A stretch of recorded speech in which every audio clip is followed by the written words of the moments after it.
ఇప్పుడు మనం ప్రస్తుతం సింధు నాగరికత గురించి డిస్కస్ చేద్దాం. మరి మెసొపొటేమియా నాగరికత గురించి, ఈజిప్ట్ నాగరికత గురించి మనకు అక్కర్లేదు. ఎందుకంటే అవి భారతదేశానికి సంబంధించిన నాగరికతలు కావు. భారతదేశంలో వెలిసింది సింధు నాగరికత కాబట్టి మనము సింధు నాగరికత గురించి మాత్రమే డిస్కస్ చేద్దాం. Right, okay. ఇక మనము సింధు నాగరికత గురించి మనము చదువుకునే ముందు లేదా నేను మీకు చెప్పే కంటే ముందు మీకు ఒక 2 పదాల గురించి నేను మీకు వివరించాలి. ఆ 2 పదాలు ఏమిటంటే, ఒకటి నాగరికత, రెండవది సంస్కృతి అనే పదాలు. ఒకటి నాగరికత, రెండోది సంస్కృతి అనే పదాల గురించి మీకు నేను అర్థవంతంగా ఎక్స్ప్లెయిన్ చేస్తా. మరి ఎందుకంటే మనం చరిత్రలో ఈ 2 పదాలని బాగా వాడతాం. నాగరికత అనే పదం వాడతాము, సంస్కృతి అనే పదం వాడతాం. మరి ఆ 2 పదాలు అంటే ఎలా వాడాలి, ఎందుకు వాడతామనే అంశం చెప్పాలి. అయితే ఒక అంశం ఏమిటంటే, ఈ 2 పదాలని కొందరు పర్యాయ పదాలుగా వాడతారు. దేనికి నాగరికతని, సంస్కృతిని ఈ 2 పదాలని పర్యాయ పదాలుగా వాడటం జరుగుతుంది. మరి వాస్తవానికి ఇవి పర్యాయ పదాలుగా వాడకూడదు. నాగరికతను, సంస్కృతిని పర్యాయ పదాలుగా వాడకూడదు. మరి ఎందుకంటే పర్యాయ పదం అంటే ఏంది? ఒకే అర్థం వస్తే పర్యాయ పదం వాడాలి. ఒకే అర్థం ఉంటే, రెండిటికి ఒకే అర్థం వస్తే పర్యాయ పదంగా వాడాలి. కానీ విచిత్రం ఏంటంటే ఈ 2 పదాలకు అర్థాలు వేరు, దాని డెఫినేషన్ వేరు. కానీ విచిత్రంగా ఏం చేస్తారంటే నాగరికత, సంస్కృతిని పర్యాయ పదాలుగా వాడతారు. అందుకోసమే సరే అది వాస్తవానికి అలా వాడకూడదు. సరే మనము వాడటం అనేది ఎలా వాడినా మనము ఈ రెండింటి మధ్య ఉండేటువంటి డిఫరెన్స్ ఏందో మనం గుర్తించినాక సరే వాడటము ఏదో రకంగా వాడతాం. సరే నేను జనరల్గా రెండింటిని వేరువేరుగానే వాడతాం. అంటే దేనికి నాగరికత వాడాలనో దానికే వాడతా, దేనికి సంస్కృతి వాడాలనో వాడతా. కానీ కొందరు చరిత్ర చెప్పేవాళ్ళు అలా వాడరు. సరిగది ఇక అది వాళ్ళ విచక్షణ. కానీ సరే మనం మాత్రం క్లియర్గా నాగరికతకు, సంస్కృతికి మధ్య ఉన్నటువంటి డిఫరెన్స్ ఏదో చెప్తాగా. ఎందుకంటే అది చెప్పకపోతే ఏమో తెలుసా, చరిత్రలో అంటే మనము పెండ బెల్లం 2 కలిపినట్టుగా నాగరికత, సంస్కృతి అనే వాటికి ఉన్న డిఫరెన్సెస్ తెలియకపోవడం వలన చరిత్రలో అండర్స్టాండింగ్లో చాలా మిస్టేక్ జరుగుతుంది. అందుకోసమే మీకు క్లియర్గా నాగరికత, సంస్కృతి అనే పదాలు చెబుతా. సింపుల్గా చెప్తే సరే మీకు అర్థము వివరంగా చెప్తా. కానీ మనము వేద సంస్కృతి అనాలి. అది సంస్కృతి, వేదాల సంస్కృతి. కానీ సింధు మాత్రము సంస్కృతి కాదు, ఇది నాగరికత. అందుకోసమే ఈ రెండింటి మధ్య ఉన్న డిఫరెన్స్ ఏందో మీకు అర్థం కావడం కోసమే నేను సంస్కృతికి, నాగరికత మధ్య ఉన్నటువంటి అర్థం ఏందో చెప్తా. ముందు సంస్కృతి అనే పదము గురించి చర్చిద్దాం. ఓకే, సంస్కృతి అంటే సింపుల్గా చెప్పాలంటే జీవన విధానము అని అర్థం.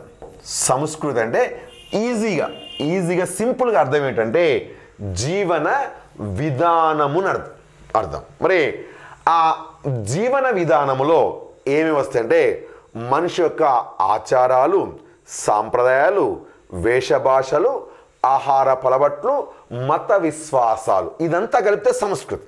మరొకసారి సంస్కృతి అంటే ఏమిటంటే జీవన విధానం సింపుల్గా. మరి ఆ జీవన విధానంలో ఏమేమిటంటే మనిషి యొక్క ఆచార సాంప్రదాయాలు, ఆహారపు అలవాట్లు, వేష భాషలు, మత విశ్వాసాలు ఇవి అంతా కలిపితే సంస్కృతి. ఇదంతా కలిపితే సంస్కృతి. సంస్కృతి అంటే ఇది ఆచారాలు, సాంప్రదాయాలు, వేషభాషలు, ఆహారపు అలవాట్లు, మత విశ్వాసాలు విశ్వాసాలు అది సంస్కృతి. రైట్. అయితే మరి నాగరికత అంటే ఏమిటి? నాగరికత అంటే ఏమిటంటే సంస్కృతికి నాగరికతకి ఒక స్పష్టమైన డిఫరెన్స్ ఉంది. మరి ఏమిటి నాగరికత అంటే శాస్త్ర విజ్ఞానం సమకూర్చిన నాగరికత అంటే ఏమిటంటే శాస్త్ర విజ్ఞానము సమకూర్చిన వస్తు సముదాయాన్ని ఉపయోగించుకొని విలాసవంతముగా జీవించడం అని అర్థం.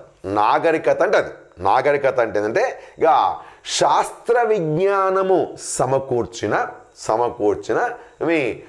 వస్తు సముదాయాన్ని ఉపయోగించుకొని విలాసవంతంగా జీవిస్తే అది నాగరికత అంటే దానికి కరెక్ట్ అర్థం ఏంటంటే అందులో మనం ఏం ఉపయోగిస్తామంటే శాస్త్ర విజ్ఞానం సమకూర్చిన వస్తు సముదాయాల్ని ఉపయోగిస్తాం. అది నాగరికత అంటే దాని డెఫినేషన్ అది.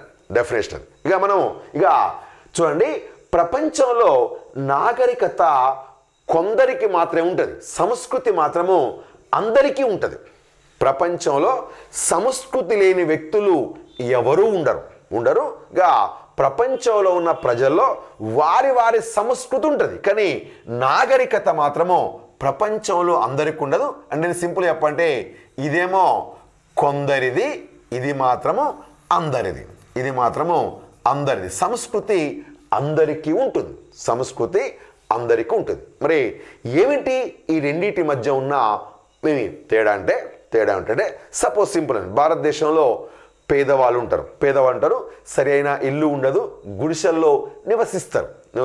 ఒకవేళ ఆ గుడిసెల్లో కొందరికి కరెంటు ఉండొచ్చు, ఒకవేళ కరెంటు ఉన్నాడు ఫ్యాన్ పెట్టుకోవచ్చు, ఇంకొంచెం మాట ఉంటే ఏముంటుందంటే కూలర్ ఉంటుంది. కానీ అదే బాగా డబ్బున్న వాడి ఇంట్లో ఏముంటుంది, ఏసీ ఉంటుంది. అంటే ఇది ఏసీ పెట్టుకొని జీవించేవాడిదేమో నాగరికత అని అర్థం. అయితే ఇక అలా శాస్త్ర విజ్ఞానం లేకుండా సామాన్య జీవితం గడిపే వ్యక్తులే ఉన్నట్టు సంస్కృతి. సపోజ్ మీకు ఒక చిన్న అంశం చెప్దాం.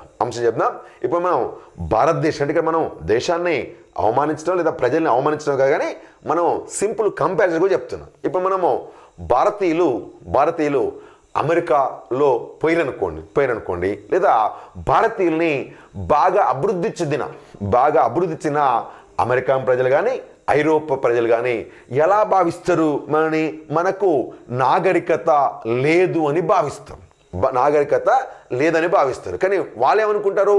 నాగరికులు అని భావిస్తారు. ఎందుకోసం అంటే మన దేశంలో మనకు సరి అయిన సైకిల్ కూడా లేదు. కానీ అదే అమెరికాలో చూస్తే వాళ్ళు ఏం చేస్తారు? ప్రతి ఒక్కరికి అక్కడ వాడు ఏమన్నా పని చేయని ఏం చేస్తాడు?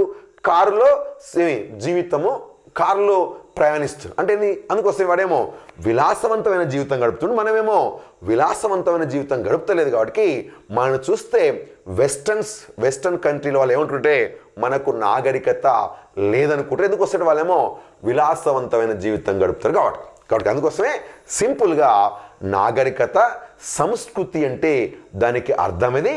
అవి రెండు ఒకటి కావు. ఆ రెండిట్లో ఏముందంటే తేడా ఉంది. అందుకోసమే ఇప్పుడు మనం చెప్తున్నది సింధు అనేది నాగరికత. అదేవిధంగా వేదులది మాత్రం అది వేద సంస్కృతి, అది నాగరికత కాదు. మరి ఎందుకు సింధువుని నాగరికత అని మనము పిలుస్తున్నాం అంటే దానికి మీకు అంటే సబ్జెక్ట్లోకి పోయినాక మీకు చాలా విషయాలు చెప్తా. ఇప్పుడు మీకు ఒక చిన్న అంశం చెప్పి వదిలేస్తా. ఏమిటంటే సింధు ప్రజలు వాళ్ళు ఏవైతే నివసించిన ఇండ్లు ఉన్నాయో ఆ ఇండ్ల అడుగు భాగాన వాళ్ళు జిప్సంతో గచ్చేసుకునేవాళ్ళు. వాళ్ళ ఇంటి యొక్క అడుగు భాగమున ఏం చేశారంటే జిప్సంతో గచ్చు వేసుకునేవాళ్ళు. మరి ఎందుకు జిప్సము గచ్చు అంటే ఆ జిప్సము గచ్చు ఏముంటుందంటే ఎండాకాలంలో చల్లదనాన్ని వానాకాలంలో వెచ్చదనాన్ని, వానాకాలం చలికాలంలో వెచ్చదనము ఇస్తుంది. అంటే ఏంది, సింపుల్ చెప్పంటే వాళ్ళు ఏమన్నట్టు అత్యంత విలాసవంతమైన లేదా శాస్త్ర విజ్ఞానం సమకూర్చిన వస్తు సముదాయాన్ని ఉపయోగించుకొని విలాసవంతమైన జీవితము గడిపినారు. అందుకోసమే దాన్ని నాగరికత అని పిలవాలి, అది సంస్కృతి కాదు. నాగరికత అంటే దాని అర్థం అది. మరిగా ఇంత ప్రసిద్ధిగాంచిన సింధు నాగరికత అసలుకు ప్రపంచానికి ఎప్పుడు తెలిసింది, ఎలా తెలిసింది అనే విషయాన్ని మనము చర్చిద్దాం. ఇక సింపుల్గా ఈ సింధు నాగరికత పురావస్తు త్రవ్వకాల్లో 1922 CR ADలో బయల్పడ్డది. రైట్. ఏ సింధు నాగరికత ఏదైతే నాగరికతని మనం చెబుతున్నామో అది ప్రపంచానికి 1922 వరకు తెలియదు. 1922 వరకు సింధు నాగరికత ఒకటి ఉందనే విషయము ప్రపంచానికి తెలియదు. మరి ఇది ప్రపంచానికి ఎలా వెలుగులోకి వచ్చినదంటే పురావస్తు శాఖ జరిపిన త్రవ్వకాలలో, పురావస్తు శాఖ జరిపిన త్రవ్వకాలలో సింధు నాగరికత 1922 CEలో బయల్పడటము జరిగింది. మరి ఇక ఇప్పుడు మనము ఆ పురావస్తు శాఖ జరిపిన త్రవ్వకాల గురించి మనము డిస్కస్ చేద్దాం. అయితే మనం ఇక ఈ త్రవ్వకాల గురించి డిస్కస్ చేసే ముందు అసలుకు పురావస్తు శాఖ త్రవ్వకాలు జరపాలనే ఆలోచన ఎలా వచ్చింది, ఎందుకు వచ్చింది అనే విషయం మనము చర్చించి పురావస్తు శాఖ త్రవ్వకాల గురించి, అదేవిధంగా పురావస్తు శాఖకు సంబంధించిన కొంత సమాచారం మీకు నేను ఇస్తా. ఇక ముందు అసలు పురావస్తు శాఖ ఇక్కడ త్రవ్వకాలు జరపాలనే ఆలోచన ఎందుకు వచ్చిందో అనే విషయం మనము డిస్కస్ చేసినాక మనం పురావస్తు శాఖ త్రవ్వకాల గురించి వివరంగా తెలుసుకుందాం. రైట్. చూడండి, ఇక ఆనాడు అంటే 1922 కంటే ముందు మన దేశాన్ని ఎవరు పరిపాలిస్తున్నారు? బ్రిటిష్ వాళ్ళు పరిపాలిస్తున్నారు. ఎవరు? ఆనాడు మన భారతదేశాన్ని ఎవరు పరిపాలిస్తుంటే ఆంగ్లేయులు లేదా బ్రిటిష్ వాళ్ళు పరిపాలిస్తున్నారు. బ్రిటిష్ వాళ్ళు లేదా ఆంగ్లేయులు భారతదేశాన్ని పరిపాలిస్తున్నారు. ఇక పరిపాలిస్తున్న ఈ బ్రిటిష్ వాళ్ళు ఏం చేశారంటే నూతనముగా ఒక రైల్వే లైన్ వేద్దామని ఆలోచన చేశారు. మరి ఎక్కడి నుంచి ఎక్కడికి ఈ యొక్క నూతనముగా రైల్వే లైన్ వేద్దామని చెప్పి ఎక్కడి నుంచి ఎక్కడికి ప్రయత్నం చేశారంటే ఢిల్లీ నుంచి అమృత్సర్ మీదుగా లాహోర్ వరకు, ఢిల్లీ నుంచి అమృత్సర్ మీదుగా లాహోర్ వరకు ఏ రైలు? Railway line. ఏ లైన్ అంటే రైల్వే లైను వేద్దామని వాళ్ళు సర్వే చేస్తారు. అది ఏ ప్రాంతం అంటే 1920 ప్రాంతంలో ఆనాడు భారతదేశాన్ని పరిపాలిస్తున్న ఆంగ్లేయులు లేదా బ్రిటిష్ వాళ్ళు ఇక ఢిల్లీ నుంచి అమృత్సర్ మీదుగా లాహోర్కి రైల్వే లైన్ వేద్దామని చెప్పి వాళ్ళు ఆ సింధు నది పరివాహక ప్రాంతం చేస్తుంటే సర్వే చేస్తున్నారు. ఆంగ్లేయులు ఈ యొక్క సింధు నది పరివాహక ప్రాంతంలో సర్వేని ప్రారంభించారు. అయితే ఈ సింధు నది పరివాహక ప్రాంతంలో ఆంగ్లేయులు సర్వే చేస్తున్న సమయంలో ఏం జరిగిందంటే ఈ యొక్క సింధు నది ఒడ్డున శిథిలమైన ప్రాంతాలు కనపడ్డవి. ఎవరికి? రైల్వే శాఖ ఏం చేసిందంటే శిథిలమైన ప్రాంతాలని గమనించింది. ఇక అది గమనించి ఏం చేసిందంటే ఏంటంటే ఈ శిథిలమైన ప్రాంతాలు ఇక్కడ ఉన్నాయనే విషయాన్ని ఆనాటి పురావస్తు శాఖకు ఏమి ఇన్ఫర్మేషన్ ఇచ్చింది. ఈ యొక్క రైల్వే శాఖ పురావస్తు శాఖకు ఏమి సమాచారం ఇచ్చింది. మనము ఇప్పుడు అసలు ఈ పురావస్తు శాఖ ఏమి ఎప్పుడు ఏర్పాటు చేసిర్రు, ఎవరు ఏర్పాటు చేసిరో కొంత సమాచారం చెప్పినాక దాని త్రవ్వకాల గురించి చెప్తా. చూడండి, భారతదేశంలో పురావస్తు శాఖని 1903లో ఏర్పాటు చేయబడ్డది. భారతదేశంలో పురావస్తు శాఖ అనేది 1903లో ఏర్పాటు చేయబడ్డది. సరే, దీనికంటే ముందు కూడా ఇంకోటి ఉంది. దాన్ని మొట్టమొదటి యాక్ట్లో ఏర్పాటు చేసింది అలెగ్జాండర్ కనింగ్హామ్. కాకపోతే అది రద్దు చేయబడ్డది. దాని గురించి పక్క పెట్టి మనము 1903లో ఏర్పాటు చేసిన పురావస్తు శాఖ గురించే డిస్కస్ చేద్దాం. మరి దీన్ని ఏర్పాటు చేసిన వ్యక్తి ఎవరంటే లార్డ్ కర్జన్. భారతదేశంలో పురావస్తు శాఖను ఏర్పాటు చేసిన ఘనత ఎవరికంటే లార్డ్ కర్జన్కు దక్కుతుంది. మరి ఆ లార్డ్ కర్జన్ ఎవరంటే ఆనాటి భారతదేశ యొక్క గవర్నర్ జనరల్. ఆనాటి భారతదేశపు గవర్నర్ జనరల్ లార్డ్ కర్జన్. ఆనాటి భారతదేశపు గవర్నర్ జనరల్ లార్డ్ కర్జన్. ఇక ఆ లార్డ్ కర్జను పురావస్తు శాఖను ఏర్పాటు చేయటము జరిగింది. ఏ సంవత్సరం అంటే 1903వ సంవత్సరంలో లార్డ్ కర్జన్ పురావస్తు శాఖని ఏర్పాటు చేసిండు. ఇక మరి ఈయనకు ఎందుకు ఆలోచన వచ్చింది అనే విషయం కూడా మనము సింపుల్గా చెప్తాం. ఎందుకు ఆయనకు ఈ పురావస్తు శాఖను ఏర్పాటు చేయాలనేటువంటి ఆలోచన వచ్చిందనే విషయం కూడా మనం చర్చిద్దాం. ఇక ఈ లార్డ్ కర్జను 1901లో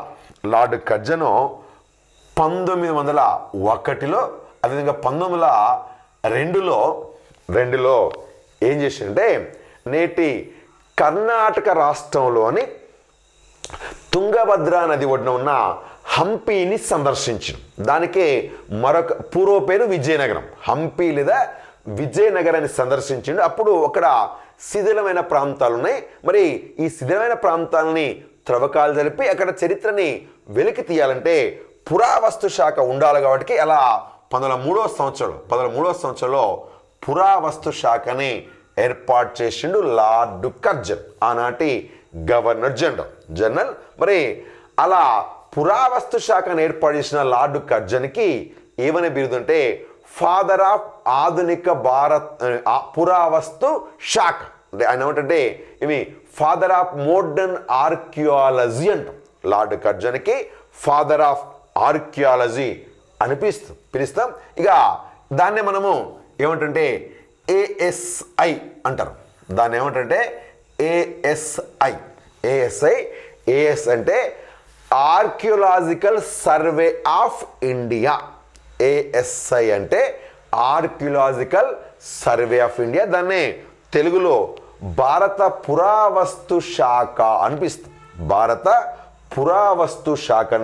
అలా 1903వ సంవత్సరంలో ఏఎస్ఐ లేదా భారత పురావస్తు శాఖ ఏర్పాటు చేయడం జరిగింది. మరి ఇప్పుడు ఈ శాఖను ఏర్పాటు చేసినాక ఏర్పాడైనాక దానికి ఏముండాలి? ఒక డైరెక్టర్ ఉండాలి. అలా మొట్టమొదటి ఏఎస్ఐ డైరెక్టర్ జాన్ మార్షల్.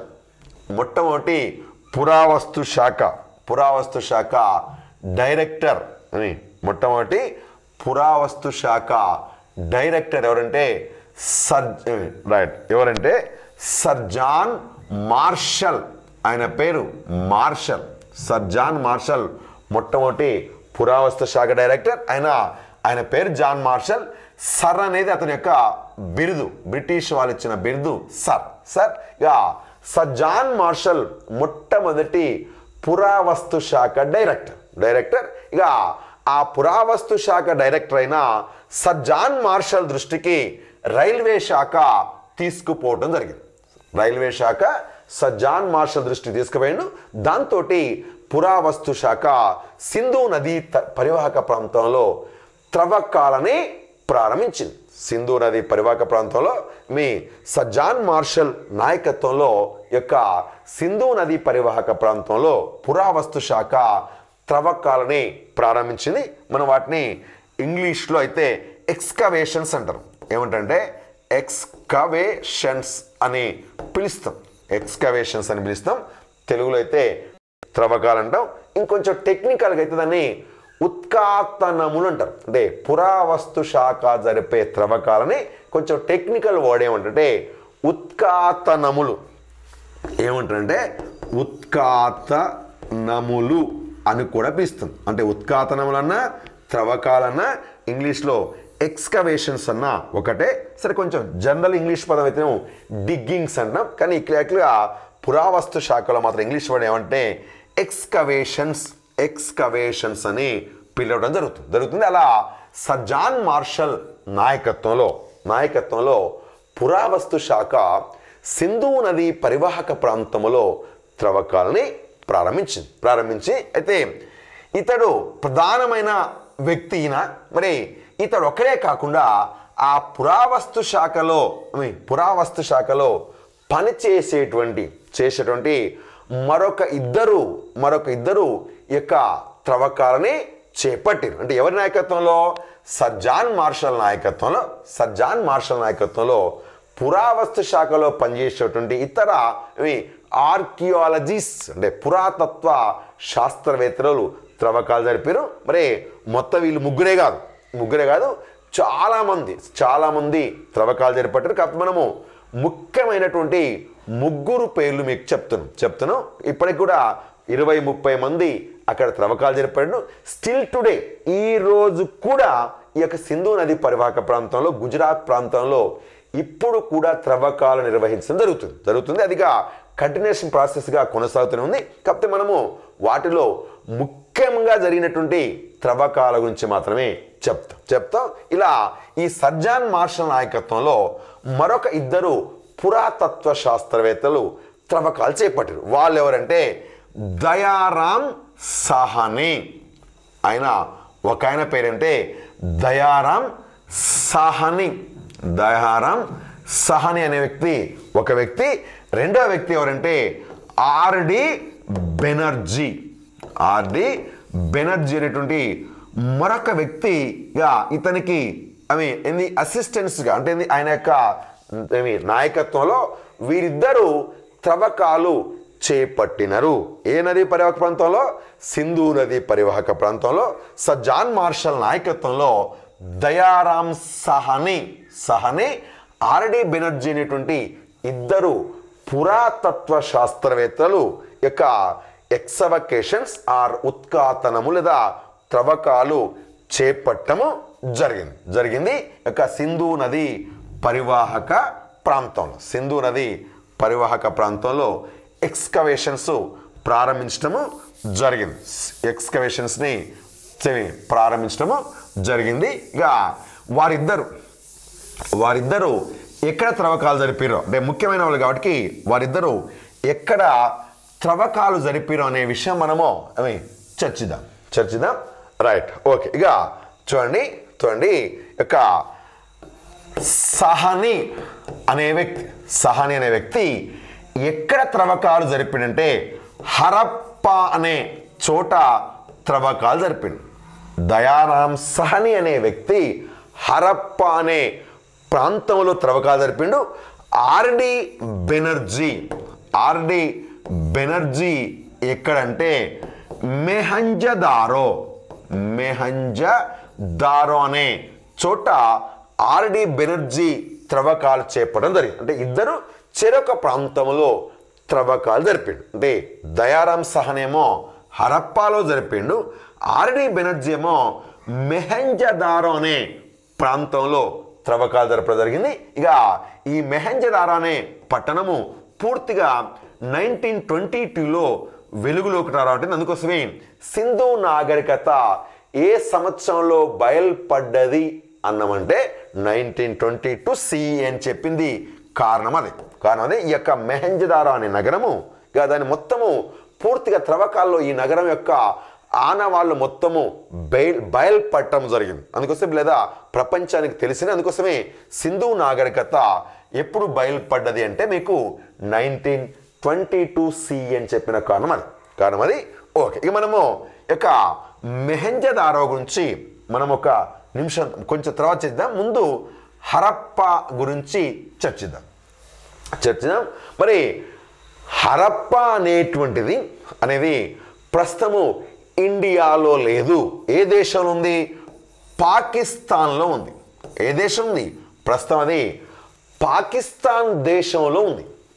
మరి పాకిస్తాన్ దేశంలో ఉంటే మనము ఇండియన్ హిస్టరీలో ఎందుకు చదువుతున్నాం అనే డౌట్ కొద్దిమందికి ఎవరికైనా రావచ్చు. సరే, దానికి సంబంధించి కొంత సమాచారం చెప్పి మీకు హరప్పా దగ్గరికి వస్తా. చూడండి, 1947 ఆగస్టు 14 అనే తారీఖు వరకు 1947 ఆగస్టు 14 అనే తేదీ వరకు పాకిస్తాన్ అనే దేశము లేదు. గతంలో ఉన్నది ఒకటే ఇండియా లేదా భారతదేశం మాత్రమే ఉంది. మరిగా ఆ భారతదేశం లేదా అవిభక్త భారతదేశాన్ని బ్రిటిష్ వాళ్ళు కుయుక్తితో ఏం చేసింటే పాకిస్తాన్ మరియు ఇండియా అనేటువంటి రెండు దేశాలుగా విభజించారు. మళ్ళా పాకిస్తాన్ 1971లో మరొక దేశంగా ఇది బంగ్లాదేశ్గా విడిపోయింది. 1971లో విడిపోయింది. ఫస్ట్ ఇండియా మన అవిభక్త భారతదేశము లేదా ఇంగ్లీష్లో ఇండియా రెండు దేశాలుగా విడిపోయింది. ఒకటి ఆగస్టు 14 1947లో విడిపోయింది. ఇదాన్ని విడగొట్టి ఆగస్టు 14 మధ్యాహ్నము లేదా ఆగస్టు 14న పాకిస్తాన్ స్వతంత్రం ఇచ్చారు. ఇక ఈ ఆగస్టు 14 అర్ధరాత్రి భారతదేశం స్వతంత్రం ఇస్తే మనము ఆగస్టు 15 నుంచి స్వతంత్ర దినోత్సవం జరుపుకున్నాం. పాకిస్తాన్లో ఏమో ఆగస్టు 14న జరుపుకోవడం జరుగుతుంది. అది 1947 ఆగస్టు 14 వరకు పాకిస్తాన్ అనే దేశమే లేదు. కాబట్టి మనం చెబుతున్నది భారతదేశ చరిత్రనే. మీకు ఇంకా సింపుల్గా అర్థం కావాలంటే 1947 ఆగస్టు 14 నుంచి ఇండియా చరిత్ర పాకిస్తాన్ చరిత్ర వేరు, కానీ అంతకంటే ముందు మొత్తము ఈ రెండు దేశాల చరిత్ర ఒకటే. ఆ దేశమే లేదు కాబట్టి 1947 ఆగస్టు 14 వరకు ఉండేటువంటి చరిత్ర ఇండియా చరిత్రన పాకిస్తాన్ చరిత్ర ఒకటే. ఆ తర్వాతనే వాళ్ళ చరిత్ర వేరు, మన చరిత్ర వేరు. అది అందుకోసమే ఇప్పుడు మనం చెప్తుంది హరప్పా పాకిస్తాన్లో ఉన్నప్పటికీ మనము చెబుతున్నది మాత్రము ఏ దేశ చరిత్ర అంటే భారతదేశ చరిత్రనే. మనం చెబుతున్నది భారతదేశ చరిత్రనే చెప్తున్నాను. మరి ఇలా హరప్పా ప్రస్తుతం పాకిస్తాన్ దేశం పంజాబ్ రాష్ట్రంలోని మాంటుగోమరి జిల్లాలో ఉన్నది. మాంటుగోమరి అనే జిల్లాలో ఉన్నది హరప్పా అనే పట్టణము. పాకిస్తాన్ దేశం పంజాబ్ రాష్ట్రం మాంటుగోమరి అనే జిల్లాలో ఉన్నది. మాంటుగోమరి అనే జిల్లాలో ఉంది హరప్పా. మరి ఈ హరప్పా ఏ నది ఒడ్డున ఉన్నదంటే ఈ యొక్క రావి నది ఒడ్డున ఉన్నది. ఈ యొక్క హరప్పా అనే నగరం సింధు నది ఉపనది రావి నది ఒడ్డున ఉన్నది హరప్పా అనే నగరం. ఓకే, అది హరప్పా నగరానికి సంబంధించిన అంశం. ఇక అది ఈ సింధు త్రవ్వకాల్లో బయటపడేటువంటి పట్టణాల్లో అతిపెద్ద పట్టణం హరప్ప అనేది సింధు త్రవ్వకాల బయటపడ్డ పట్టణాల్లో అతిపెద్ద పట్టణం హరప్ప. ఇక అతిపెద్ద పట్టణం హరప్పాలో త్రవ్వకాలు జరిపిన వ్యక్తి ఎవరంటే సహాని, దయారాం సహాని. ఇక మనం మరొక వ్యక్తి ఎవరు? ఆర్డి బెనర్జీ. ఈయన ఎక్కడ త్రవ్వకాలు జరిపినంటే మొహంజదారో లేదా మొహంజదారోలో ఆర్డి బెనర్జీ త్రవ్వకాలు చేపట్టడం జరిగింది. మరి ఈ మొహంజదారో లేదా మొహంజదారో అనే పట్టణము కూడా ప్రస్తుతము పాకిస్తాన్లోనే ఉన్నది. అది కూడా ఇండియాలో లేదు. మరి పాకిస్తాన్ దేశంలో సింధు రాష్ట్రంలో సింధు నది ఒడ్డున లార్కానా జిల్లాలో ఉన్నది మొహంజదారో. అంటే హరప్పానేమో పంజాబ్ రాష్ట్రం అయితే ఇదేమో సింధు రాష్ట్రం.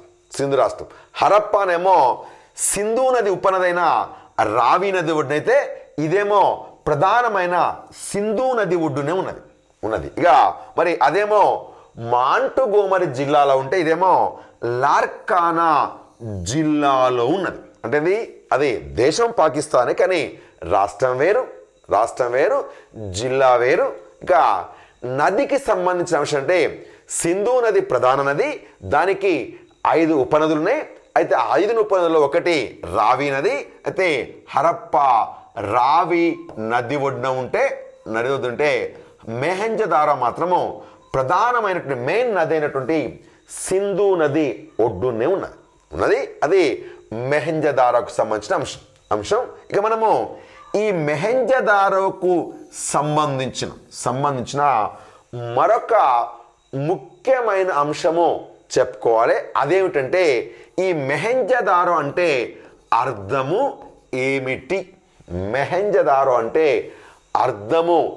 ఏమిటి? ఏమిటంటే చూడండి, మొహంజదారో అనే పదము సింధీ భాషా పదం. అది ఏ పదం అంటే సింధీ భాషా పదం.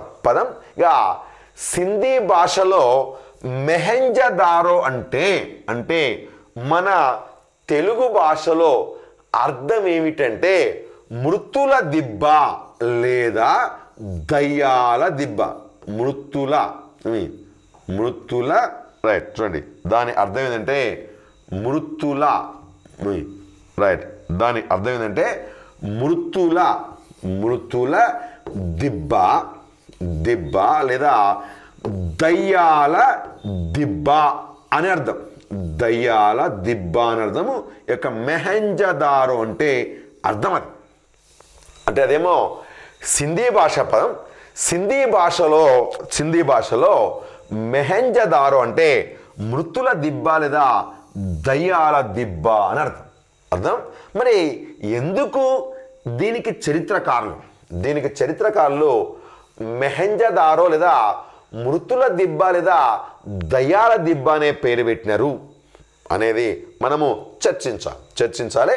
అయితే ఎందుకు ఆ పేరు పెట్టంటే ఆర్డి బెనర్జీ అక్కడ త్రవ్వకాలు జరుపుతున్న సమయంలో భూమి పొరల్లోకి కొంచెం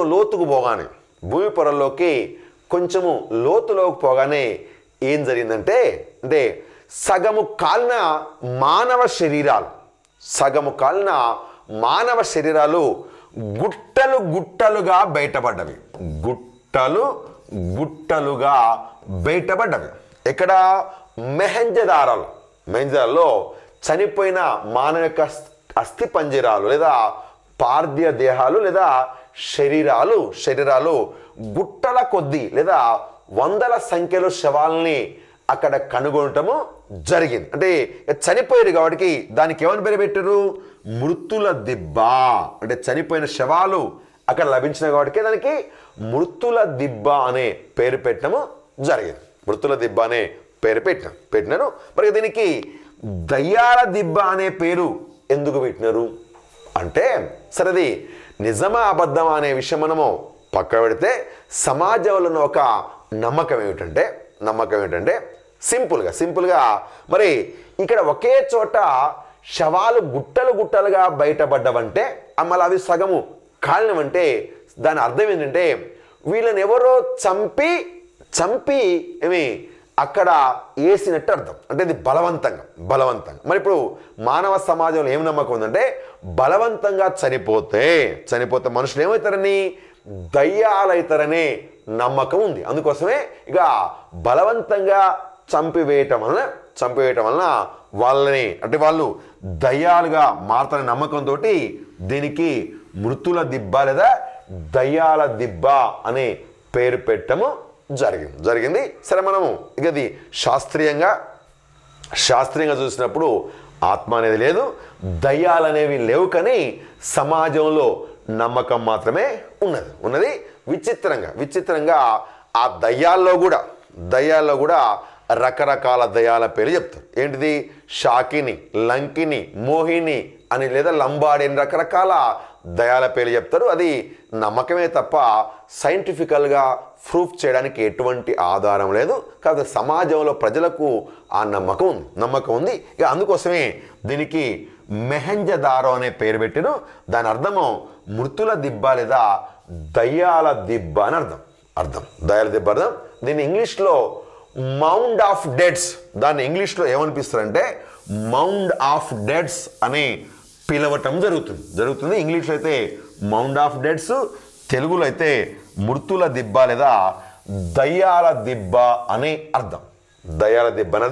ఇలా సింధు నాగరికత పురావస్తు శాఖ త్రవ్వకాలలో మనకు వెలుగులోకి రావటం జరిగింది. మరి ఈ సింధు నాగరికత త్రవ్వకాలలో కేవలము ఈ 2 పట్టణాలు మాత్రమే బయటపడ్డవా, ఇతర ప్రాంతాలు లేవా అంటే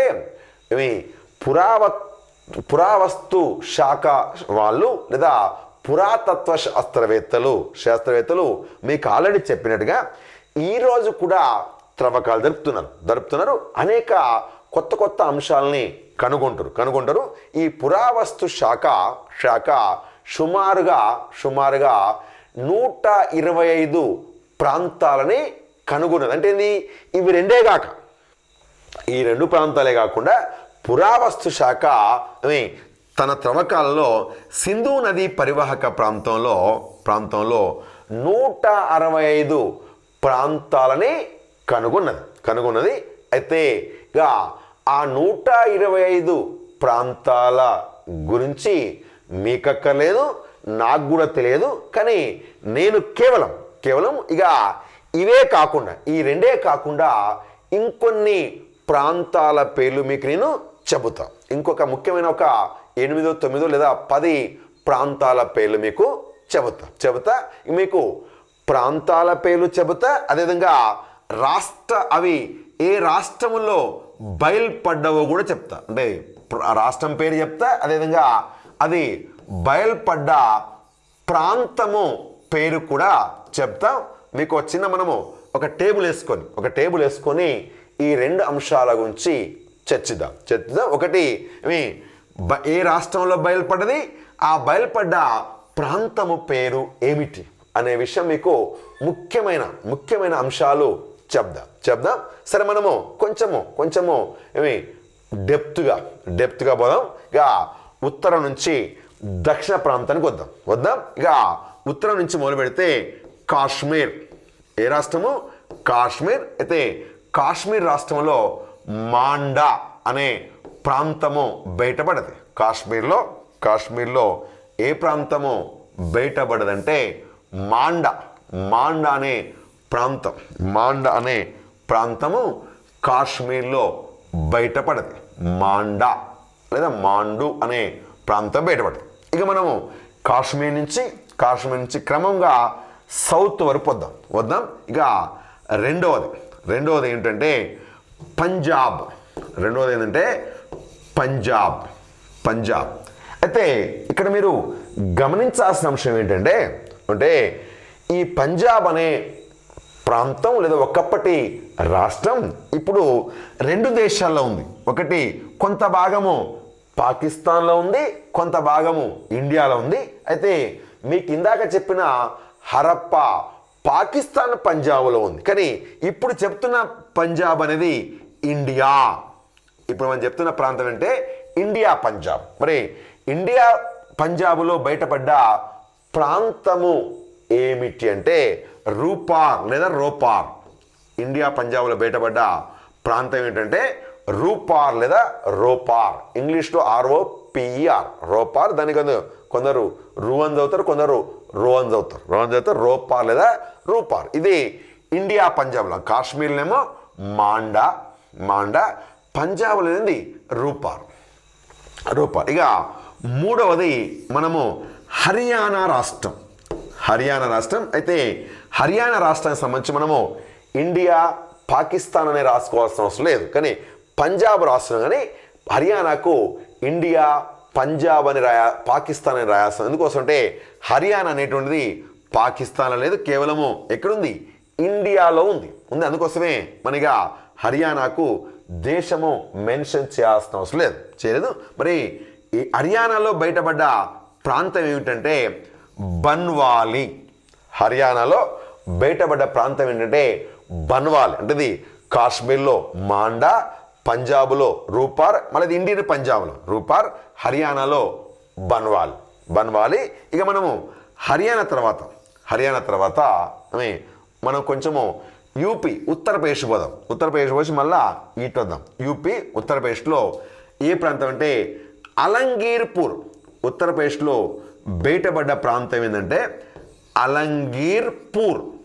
యొక్క ఉత్తరప్రదేశ్లో ఇది ఏ ప్రాంతం బయటపడంటే అలంగీర్పూర్ అనే చోట సింధు నాగరికత అవశేషాలు బయటపడ్డాయి. అంటే ఉత్తరప్రదేశ్లో అలంగీర్పూర్. ఇక మనగా ఉత్తరప్రదేశ్ నుంచి మనము 5వ రాష్ట్రానికి వద్దాం. రాజస్థాన్. 5వ రాష్ట్రం ఏంటంటే రాజస్థాన్లో బయటపడ్డ ప్రాంతం ఏంటంటే కాళీబంగన్.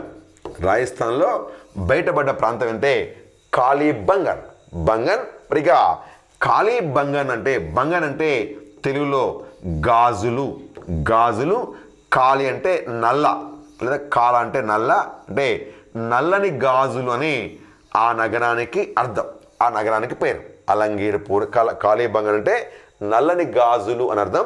అలా ఈ నల్లని గాజులు అనే పేరు కలిగిన కాళీబంగన్ అనే ప్రాంతము ఏ రాష్ట్రంలో రాజస్థాన్లో బయటపడదు. ఇలా కాశ్మీర్లో మాండా, పంజాబ్లో రూపార్, హర్యానాలో బన్వాలి, యూపీలో అలంగీర్పూర్, రాజస్థాన్లో కాళీబంగన్. అంటే కేవలం మీకు ముఖ్యమైన అంశాలు చెప్పాను. ఇంకా ఇవే కాకుండా నేను మీకు ఏం చెప్తానంటే 2 అంశాలు, ఇంకా 2 రాష్ట్రాలకు సంబంధించిన సమాచారం కూడా చెప్తా.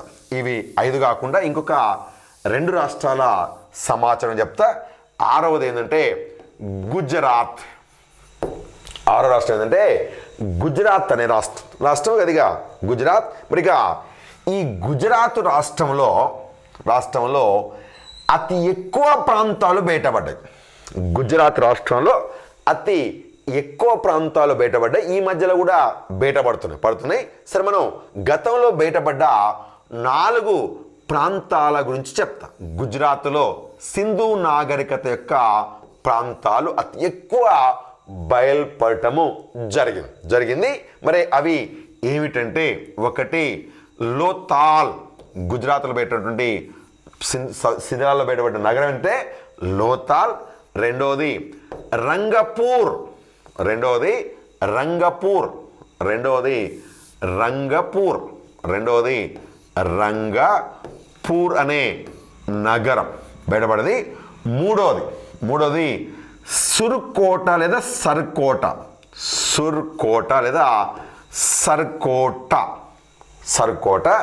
నాలుగోది ధోల్వీరా. ఇలా ఈ 4 నగరాలు ఏ రాష్ట్రంలో? గుజరాత్ రాష్ట్రంలో అతి ఎక్కువ ప్రాంతాలు బయటపడ్డవి. అవి నెంబర్ 1 లోతాల్, 2 రంగపూర్, 3 సుర్కోట లేదా సర్కోట్ డి, 4వది ధోల్వీరా. ఇక 7వ రాష్ట్రం ఏంటంటే మహారాష్ట్ర. మహారాష్ట్ర. మహారాష్ట్ర. మరిగా ఈ మహారాష్ట్రలో బయలుపడ్డ సింధు నాగరికత ప్రాంతం ఏంటంటే దైమాబాద్. దైమాబాద్ అనేటువంటి సింధు నాగరికత ప్రాంతము మహారాష్ట్రలో బయలుపడటం జరిగింది. ఇలా మనకు మొత్తము ఏమి ఆ రెండింటితో కలిపితే మొత్తము 9 రాష్ట్రాలు. ఏంటిది? హరప్ప మెహంజదారోతో కలిపితే మొత్తము 9 రాష్ట్రాల్లో ఇలా ఇన్ని ప్రాంతాలు బయటపడ్డవి. ఇలా ఏ శాస్త్రం త్రవ్వకాల్లో? పురావస్తు శాఖ త్రవ్వకాలలో సింధు నాగరికత అవశేషాలు బయటపడటం జరిగింది. ఇంకా ఈరోజు కూడా స్టిల్ టుడే ఇప్పుడు కూడా అక్కడ త్రవ్వకాలు చేపట్టము జరుగుతుంది. రైట్, ఇది సింధు నాగరికత త్రవ్వకాలకు సంబంధించిన సమాచారం. ఇక మనము ఈ సింధు నాగరికత గురించి చర్చించే ముందు ఈ సింధు నాగరికతకు సంబంధించిన కాలము గురించి, అదేవిధంగా దానికి పేరు గురించి చెప్దాం. దానికి పేరు ఎందుకు పెట్టారనే విషయం చెప్దాం. తర్వాత మనము సింధు నాగరికత కాలము గురించి డిస్కస్ చేద్దాం.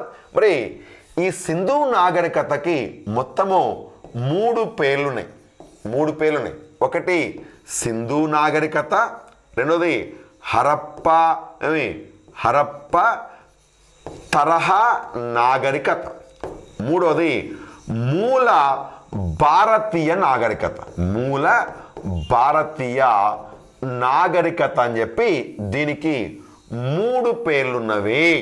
హరప్ప నాగరికత అన్నదే, సింధు నాగరికత అన్న అదే, మూల భారతీయ నాగరికత అన్న ఒకే దానికే 3 పేర్లు ఉన్నాయి.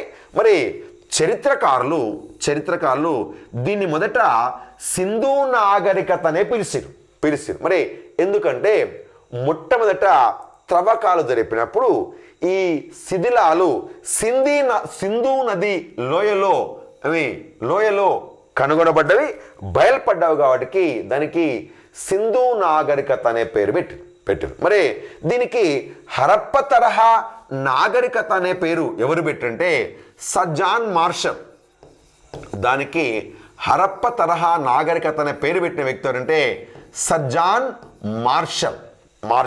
మరి ఎందుకు దాని పేరు సింధు నాగరికతతో పాటుగా దానికి మరొక పేరు ఎందుకు సజ్జాన్ మార్షల్ పెట్టిండంటే సింపుల్ అంశం. ఇప్పుడు మీకు నేను సుమారుగా ఒక 15-12 ప్రాంతాల పేర్లు చెప్పిన ఎక్కడి నుంచి? హరప్ప, మెహంజదారో, మాండా, రూపార్, బన్వాలి, కాళీబంగన్, అలంగీర్పూర్, లోతాల్, రంగపూర్, ధోల్వీరా, సర్కోట్డి, దైమాబాద్. మరి ఇప్పుడు ఈ ప్రాంతాలని ఇవన్నీ కూడా నదీ ఒడ్డులే ఉన్నాయి. మరి అయితే ఇందులో గుజరాత్ అనేది సింధు నది పరివాహక ప్రాంతంలో లేదు. అదేవిధంగా ఉత్తరప్రదేశ్లోని అలంగీర్పూర్ కూడా సింధు నది పరివాహక ప్రాంతంలో లేదు. అదేవిధంగా రాజస్థాన్లోని కాళీబంగన్ కూడా సింధు నది పరివాహక ప్రాంతంలో లేదు. అదేవిధంగా మహారాష్ట్రలోని దైమాబాద్ కూడా సింధు నది పరివాహక ప్రాంతంలో లేదు. అంటే ఆ సింధు నది పరివాహక ప్రాంతానికి ఇవి వెలుపలు ఉన్నాయి. మరి ఇవేమో వెలుపలు ఉన్నాయి, కానీ మొదటనేమో దానికి సింధు నది లోయలో బయలుపడ్డ కాబట్టి దానికి సింధు నాగరికత అనే పేరు పెట్టారు. దాంతో ఇవి ఇతర ప్రాంతాలు ఇవి వెలుపలు ఉన్నాయి కాబట్టి చరిత్రకారులు ఏం చేశారంటే సింధు నాగరికత అంటే దాని పరిధి కుచించబడుతుంది అని చెప్పి దానికి ఏం చేశారంటే పేరు మార్చి ఏం పేరు పెట్టంటే హరప్ప తరహా నాగరికత అనే పేరు పెట్టడం జరిగింది. మరి ఎందుకు ఆ పేరు పెట్టారంటే సింపుల్గా ఇవి అన్ని పట్టణాలే. అందులో అతి పెద్ద పట్టణము హరప్ప. అందుకోసమే ఏం చేశారంటే దీనికి హరప్ప తరహా నాగరికత అనే పేరు పెట్టడం జరిగింది. అంటే మనం ఎవరైనా దేని పోలుస్తామంటే ఎవరైతే గొప్ప వాళ్ళు ఉంటారో వాళ్ళతోటే మనము పోలుస్తాం, కంపేర్ చేస్తాం. అందుకోసమే ఈ సింధు ఇప్పుడు మీకు చెప్పిన 12, 13 ప్రాంతాలన్నీ కూడా పట్టణాలే. అందులో అతిపెద్ద పట్టణము హరప్పా కాబట్టి దానికి హరప్ప తరహా నాగరికత అనే పేరు పెట్టడం జరిగింది. ఆ పేరు పెట్టిన వ్యక్తి సర్ జాన్ మార్షల్. మార్షల్ దీనికి రెండవ పేరు. ఇక మూడవ పేరు ఏంటంటే మూల భారతీయ నాగరికత. మరి ఆ పేరు ఎందుకు పెట్టారంటే ఎందుకంటే భారతదేశంలో నాగరికత దేంతో స్టార్ట్ అయింది? దీంతోటే, సింధు లేదా హరప్ప తరహా నాగరికత. అందుకోసమే భారతదేశంలో నాగరికతలకు మూలం ఇదే కాబట్టి దీనికి మూల భారతీయ నాగరికత అనే పేరు పెట్టము జరిగింది. ఇలా మనం చెబుతున్న నాగరికతకి సింధు నాగరికత అన్నదే, హరప్ప తరహా నాగరికత అన్న అదే, మూల భారతీయ నాగరికత అన్న అదే. సరే, నేను ఎక్కువ సందర్భాల్లో సింధు నాగరికత అనే పేరు వాడతా, అప్పుడప్పుడు హరప్ప తరహా నాగరికత అనే పేరు వాడతా. కాకపోతే మూల భారతీయ నాగరికత అనే పదం మాత్రం మనం ఎక్కువ వాడడం. సహజంగా చరిత్రలో వాడే పదాలు ఇవి రెండే, సింధు నాగరికత అన్నదే, హరప్ప తరహా నాగరికత అదే. ఇలా దానికి 3 పేర్లు ఉన్నాయి. ఇక మనము ఈ సింధు నాగరికతకు సంబంధించిన కాలము గురించి చర్చిద్దాం. సరే, ఇప్పుడు మీకు ఇక్కడ ఆల్రెడీ కాలము రాసిన ఏం కాలం రాసిన 2300లో ప్రారంభమై 1750 బీసీలో ఈ సింధు నాగరికత లేదా హరప్ప తరహా నాగరికత పతనమైంది, అంతమైంది 1750 బీసీఈలో. మరి దీన్ని ఎలా నిర్ధారించినారు అనే విషయమే మనం ఇప్పుడు చర్చిద్దాం. అంటే ఏ టాపిక్లో? కాలము అనేటువంటి దాంట్లో సింధు నాగరికత కాలాన్ని 2300 నుంచి 1750 బీసీగా దీన్ని ఎలా నిర్ధారించినారు అనే అంశము మనం ఇప్పుడు డిస్కస్ చేద్దాం. దాని గురించి మనము డిస్కస్ చేద్దాం. ఓకే, ఇక మనము ఈ యొక్క దాని కాలాన్ని నిర్ధారించే దానికి మరి చరిత్రలో దేని ప్రాతిపదికని తీసుకుంటారు అంటే చరిత్రలో కాల నిర్ణయానికి శాస్త్రీయమైన 2 పద్ధతుల్ని అనుసరిస్తారు. ఇందులో ఒకటే ప్రధానం, మనకు రెండోది కూడా కాదు, రెండోదే ప్రధానమైంది. ఏమిటంటే ఒకటి డెండ్రోక్రోనాలజీ అనేటువంటి పద్ధతి. ఒకటి డెండ్రోక్రోనాలజీ. మరి ఏమిటి ఈ డెండ్రోక్రోనాలజీ అంటే? దీన్ని తెలుగులో వృక్ష వార్షిక వలయ సిద్ధాంతం అంటాం. వృక్ష వార్షిక వలయ సిద్ధాంతం అంటాం. దాన్ని ఇంగ్లీష్లో అయితే డెండ్రోక్రోనాలజీ అంటాం. మరి ఇప్పుడు అంటే ఒక చెట్టు యొక్క వయసుని ఆ కాండం ఏదైతుందో ఆ కాండము సంవత్సరానికి ఒకటి పొరొస్తుంది. దాన్ని మనం ఏమంటే వృక్ష వలయ సిద్ధాంతం లేదా వార్షిక వలయ సిద్ధాంతం అంటాం. అలా ఒక శాస్త్రీయమైన పద్ధతి ఏమో డెండ్రోక్రోనాలజీ. ఇక రెండవ శాస్త్రీయ పద్ధతి అంటే C14 అనేటువంటి పరీక్ష. C14 అనేటువంటి పరీక్ష. ఇంకోటి దీన్ని ఏమంటే carbon dating test. Carbon dating పరీక్ష అనిపిస్తాం. కార్బన్ డేటింగ్ పరీక్ష అంటాం. దాన్ని C14 అంటాం. అంటే C అంటే కార్బన్, అందులో 14 కార్బన్ అణువులు ఉంటాయి. అంటే దాన్ని బట్టి యొక్క వయస్సుని నిర్ధారిస్తారు. అయితే ఈ రెండిట్లలో ఇది ఎక్కువ శాస్త్రీయమైనది. ఏ పద్ధతి? కార్బన్ డేటింగ్ అనేటువంటి పద్ధతి చాలా శాస్త్రీయమైనది. అలా శాస్త్రీయమైన కార్బన్ డేటింగ్ పరీక్ష ప్రకారము